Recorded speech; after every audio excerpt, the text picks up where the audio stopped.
Sa pool sa video, ang aktwal na pagbaril ng isang miyembro ng CAFGU sa isang lalaking nag-amok sa Negros Occidental. Napatay din pati ang tatay ng biktima.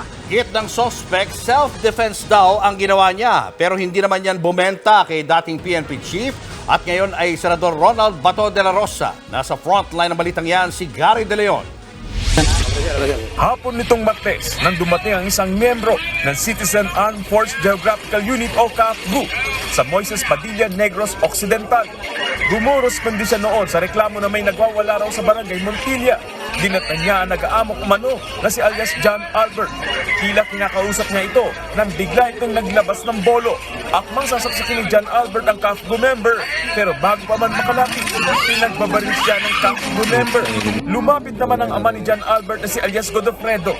Naaawat sana sa CAFGU member pero pinagbabaril din siya. Dead on the spot ang mag-ama. Kinuha na rumusponding CAFGU member ang naiwang bolo na nag-amok at umalis na rin para bumalik sa kanilang kampo. Pero naaresto rin siya kalaunan. Inilala ang suspect na si Donna Sucia. Bukod sa mag-ama, 2 residente pa ang tinamahan ng bala mula sa pamamaril ni Sucia. Pareho silang nagpapagaling sa ngayon. Nakalagak naman sa punerarya ang labi na mag-ama. Git naman ni Sucia, dinipensahan lang niya ang kanyang sarili.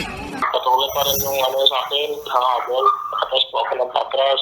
Kaya hindi na iwasan na nabaregor lang po siya mama as self-defense po. So yung papa niya po, pagkita na na natumba na yung anak niya, nakita ko na lumapit at biglang ay binunot. Hindi na po ako nagdalawang isip na siya, nabaril ko rin siya dahil may mga info po sa amin na sila yung mga taong nandiyan ay may mga baril daw.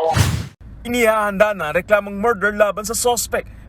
Para naman kay Senador Bato de la Rosa na minsan ding naging PNP chief, hindi katanggap-tanggap ang ginawa ni Sucia. Dapat hindi niya binaril kagad, artas muna, warning shot.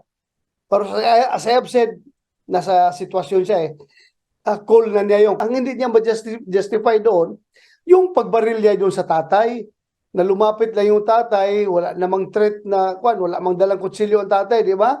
Lumapit na siguro, magtanong, bakit binaril mo yung anak ko? Bakit pa niya binaril yung tatay? Idinamay pa niya. Yun ang talagang unjustified. Wala naman daw balak si De La Rosa na dalhin sa Senado ang insidente.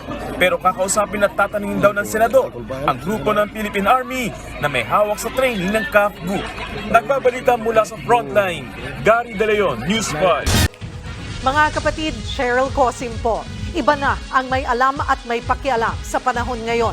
Para sa tuloy-tuloy na balitaan sa Frontline, mag-follow at mag-subscribe sa social media pages ng News 5.